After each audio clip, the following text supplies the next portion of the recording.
So by now, you all probably saw the abomination that was a supposed fact check against Bernie Sanders' claim that if we in fact move to a Medicare for all system, the federal government will save $2 trillion. Well, Jake Tapper found this false, and the reason why he found it false is because that wasn't actually Bernie Sanders' argument. Bernie Sanders never said that a Mercatus Center Koch-funded study found that moving to Medicare for all would save the American government $2 trillion. He said it would save the American people overall $2 trillion. So that's what progressives have been dealing with over the course of the last week. Disingenuous lies and strawmans about Bernie Sanders' argument. But with that being said, CNN, in the midst of all of this controversy, they did do something relatively surprising to me. They actually published an opinion piece by Bernie Sanders explaining why the time has come for Medicare for all. And even if they didn't make it up to us for lying and they did a lot more damage, this article really was powerful that was written by Bernie Sanders, and I do want to share it because it's great. So in the op-ed, he states, "Today, the United States has the most expensive, inefficient, and bureaucratic healthcare system in the world, despite the fact that we are the only major country on earth not to guarantee healthcare for all, and have 30 million uninsured and even more who are underinsured. We now spend more than twice as much per capita on healthcare as the average developed country. According to a recent Organization for Economic Cooperation and Development analysis, we spend more than $10,300 per capita on healthcare. Meanwhile, Canada spends $4,826, France spends $4,902, Germany spends $5,728, and the United Kingdom spends $4,264. Further, despite the huge expenditure, which now constitutes almost 18% of our GDP, our healthcare outcomes are worse than most of these other countries. For example, our life expectancy is 2.5 years lower than Germany's, and our mortality rate for children under the age of 19 is at the top of the list compared to other developed countries. The ongoing failure of our healthcare system is directly attributable to the fact that, unique among other nations, it is primarily designed not to provide quality care to all in a cost-effective way. Instead, the system makes maximum profits for health insurance companies, the pharmaceutical industry, and medical equipment suppliers. Under the current system, while thousands of Americans die each year because they lack access to healthcare they desperately need, the top 5 health insurance companies last year made $21 billion in profits, led by the United Health Group, which made $10.56 billion. As tens of thousands of American families face bankruptcy and financial ruin because of the outrageously high cost of healthcare, the CEOs of major insurance companies receive disgustingly high levels of compensation. According to Axios, in 2017, the CEO of United Health Group, Dave Wickman, received $83.2 million. The CEO of Aetna, Mark Bertoloni, received $58.7 million, and the CEO of Cigna, David Cordani, received $43.9 million. Here's the bottom line. If every major country on earth can guarantee healthcare to all and achieve better health outcomes while spending substantially less per capita than we do, it is absurd for anyone to suggest that the United States of America cannot do the same. Now, what I just read to you was a substantial portion of the opinion piece that he wrote, but even though I read you that much, it still in no way did the article justice overall, because he really goes through and he thoroughly debunks every single myth about Medicare for all. Every single myth. And additionally, he even brings up his own bill and talks about how his bill actually would solve all of the problems that currently plague our current for-profit healthcare system. And his bill includes dental and vision. So it goes further than certain countries that already guarantee healthcare to citizens that is at the point of delivery. It's free at the point of delivery, which means you don't have to take out a credit or debit card anytime you visit your doctor. It's always going to be free.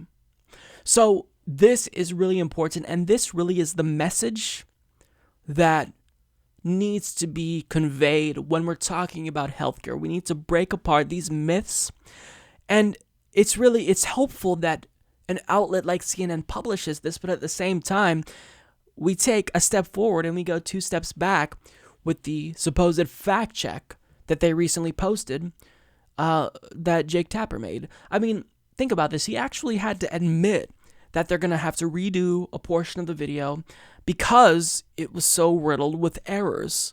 If you do that, that's not a fact check. And I don't honestly know what was motivating Jake Tapper to create such an abomination, because he's done fact checks before that were actually relatively objective. So what he did here was so lazy. I mean, think about this. The Mercatus Center, they have to create these types of studies that are beneficial to the Koch brothers, because the Koch brothers can control who gets hired and fired. And for you to just go directly to the author of this study, who tried to downplay the finding that supports our argument and bury that portion, if you're just going to ask him why Bernie's wrong, that's not a fact check, Jake. That's just lazy. That's just so lazy.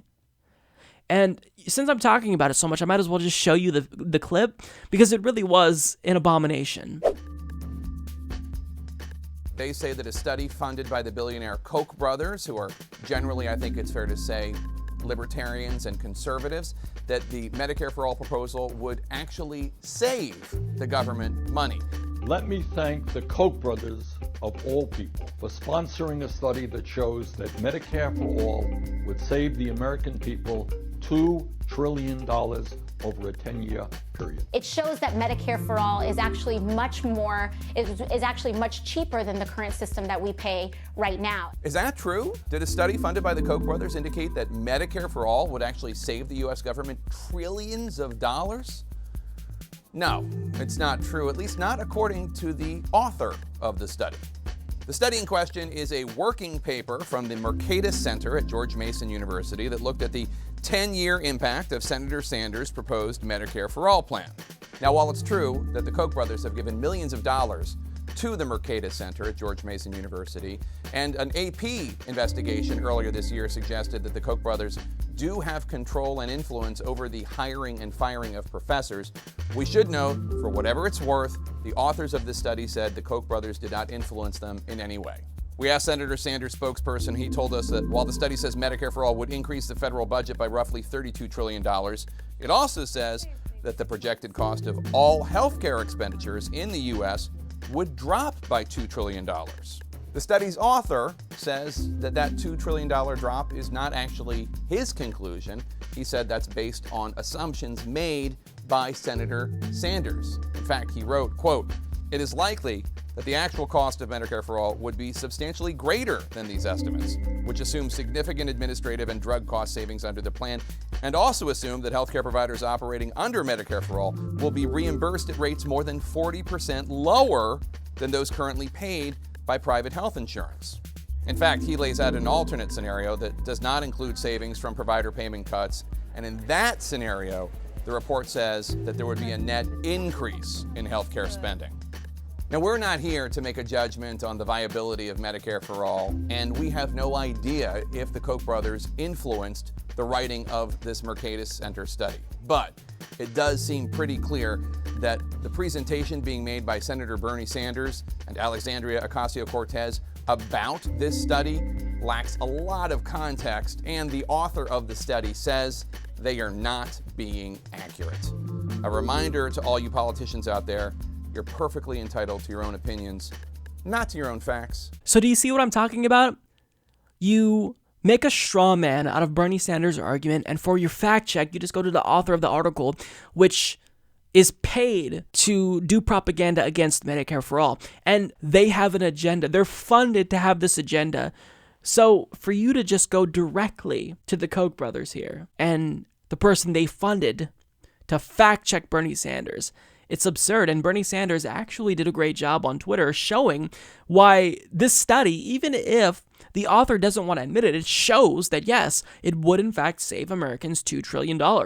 So by and large, this is a really complex and convoluted subject, so it's really easy to buy into propaganda, quite frankly. So what we need is more of Bernie Sanders and them just publishing what he says about Medicare for All because it's based in fact and reality, and less of you taking the word of a Koch-funded shill who is literally paid to tell us how bad Medicare for All is. But unfortunately, even he couldn't lie too much and had to show that it actually would save the American people $2 trillion. So by and large, of course, Medicare for all, the time is long overdue. We're not going to accept any half measures. I'm not willing to accept any half measures, and you shouldn't either. So any Democrat who comes forward with any type of half measure or milquetoast solution or move towards a public option, I believe that Elizabeth Warren did something like this, we reject it flat out. Because if it's not Medicare for all, then there's not going to be justice. Again, healthcare is a right. And if you truly believe it's a right, then you can't deny that it should be free at the point of delivery. Otherwise, you're just disingenuous. So there's a huge propaganda campaign being waged against Medicare for all because I think health insurance companies and the Koch brothers, they all see that the popularity of it's increasing pretty rapidly, and that scares them. But now is the time for us to keep the pressure up and not concede. Don't yield an inch. We're not willing to compromise. A public option, that's off the table. It's Medicare for all, and that's that.